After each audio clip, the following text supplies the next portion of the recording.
Good morning dear students. तो आज हम हिंदी रीडर का चैप्टर नंबर 1 रिवाइज करने वाले हैं। ठीक है, उससे पहले हम क्या करेंगे, प्लेज लेंगे। ठीक है, I am Ravinder Kaur, commit to be vigilant and bear in mind at all times the risk to myself and my colleagues फ्रॉम COVID-19. I promise to take all necessary precautions that prevent the spread of this deadly virus. I promise to follow and encourage others to follow the key COVID appropriate behaviors. To always wear a mask, face cover, especially when in public places. To maintain a minimum distance of 6 feet from others. To wash my hands frequently and thoroughly with soap and water. Together we will win this fight against COVID-19. Okay students, तो this is your chapter number 1 of your Hindi reader book. ठीक है, भारत माता। तो हमने आज किसके बारे में पढ़ना है, भारत माता के बारे में। ठीक है, भारत माता यानी हमारा भारत देश। तो हमें इसको माता की तरह ही क्या करना चाहिए, आदर देना चाहिए। ठीक है, तो चलिए हम पढ़ना स्टार्ट करते हैं।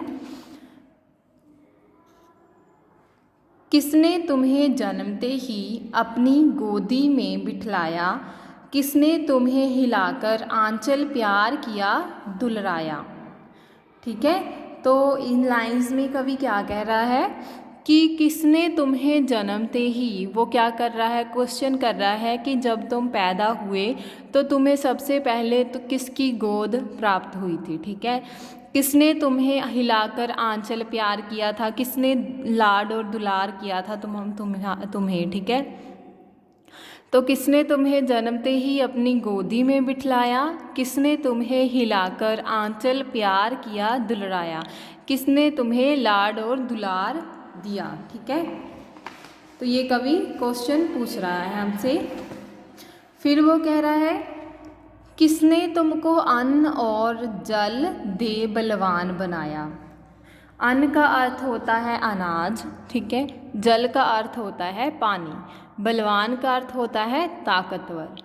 किसने तुम्हें अनाज पानी देकर क्या बनाया है, जिससे तुम ताकतवर बने हो। ठीक है, किसने तुमको पाल पोस कर इतना बड़ा बनाया कि तुम किसकी देख रेख में बड़े हुए हो।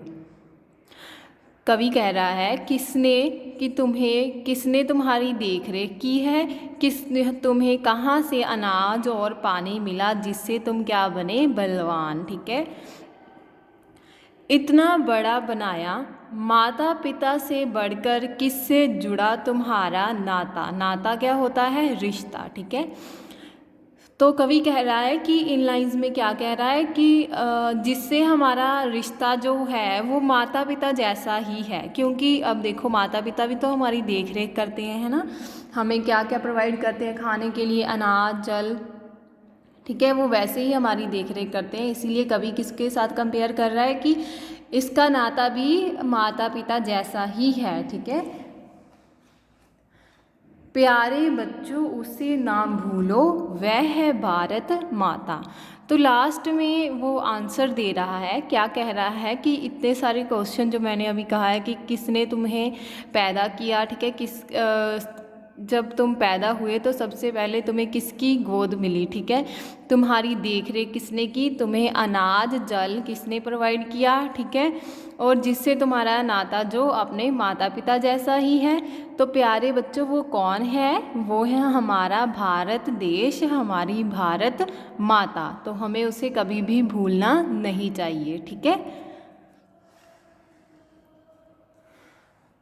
तो नेक्स्ट अब हम करेंगे इस चैप्टर के कठिन शब्दों के अर्थ। ठीक है, तो यहाँ पर हमने कुछ देखे थे ना, पोइम में कुछ शब्द हाईलाइट थे, तो हमने उनको क्या करना है, उनके शब्दों के अर्थ देखने हैं। अब हमारे पास फर्स्ट है जन्मते ही। जन्मते ही का अर्थ होता है पैदा होते ही। ठीक है, पैदा होते ही।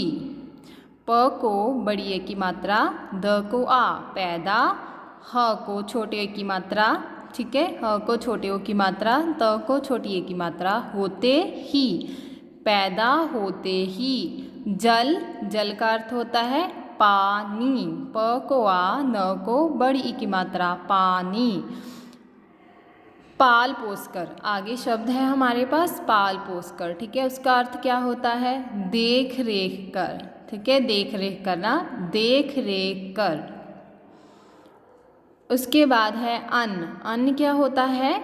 अनाज, अनाज में क्या क्या आ जाता है? गेहूँ, चावल, चना आदि, ये सब क्या होते हैं? अनाज में आते हैं, ठीक है। तो आप ये मत लिखना, ओनली आप अनाज लिख देना, ठीक है बच्चों। बलवान, बलवान का अर्थ होता है ताकतवर बनना, ठीक है, ताकतवर। उसके बाद है नाता, नाता क्या होता है? संबंध, ठीक है, क्या होता है? संबंध, ठीक है। दोबारा से मैं रिपीट करती हूँ। जन्मते ही, पैदा होते ही, जल, पानी, पाल पोस कर, देख रेख कर, अन्न, अनाज, जिसमें क्या क्या आ जाता है? गेहूँ, चावल, चना आदि। नेक्स्ट है बलवान, ताकतवर, नाता, संबंध। चलिए अब नेक्स्ट पेज पे आ जाइए। तो आज हम बुक वर्क ही कर लेते हैं, ठीक है बच्चों। क्वेश्चन आंसर हम नेक्स्ट असाइनमेंट में करेंगे, ये हमने स्किप कर देना है। आपने पेज नंबर 9 करना है, ठीक है। इसके बाद पेज नंबर 9, सही चित्रों पर ठीक का निशान लगाइए। अब हमें पिक्चर्स दी गई हैं, ठीक है। हमें पहले एक देखिए यहाँ पर एक सेंटेंस दिया गया है और उसके साथ ही दो दो ऑप्शंस दी गई हैं, ठीक है, in the form of pictures. तो हमने जो भी करेक्ट होगी उस पर हमने क्या करना है? टिक कर देना है। भारत का राष्ट्रीय फूल, अब हमें दो पिक्चर दी गई हैं, ठीक है, एक ये वाली और एक ये वाली। तो हमें किस पे टिक करना है? यहाँ पर कमल के फूल पर, ठीक है। तो आपने यहाँ पर टिक कर देना है क्योंकि ये हमारा क्या है? राष्ट्रीय फूल है।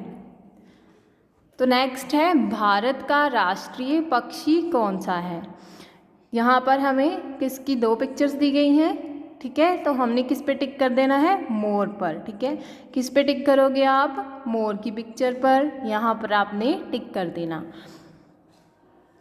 तो भारत का राष्ट्रीय झंडा कौन सा है? तिरंगा। कौन सा है? तिरंगा। तो आपने कहाँ पर टिक कर देना है? इस झंडे के सामने, ठीक है। उसके बाद है भारत का राष्ट्रीय पशु, भारत का राष्ट्रीय पशु कौन सा है? चीता, ठीक है। तो आपने किस पे टिक कर देना है? चीते पर। भारत का राष्ट्रीय पशु, हमें फिर से दो पिक्चर्स दी गई हैं, एक देखो एलिफेंट की है, एक टाइगर की है, ठीक है। तो राष्ट्रीय पशु कौन सा है? टाइगर। तो आपने इस पे टिक कर देना है।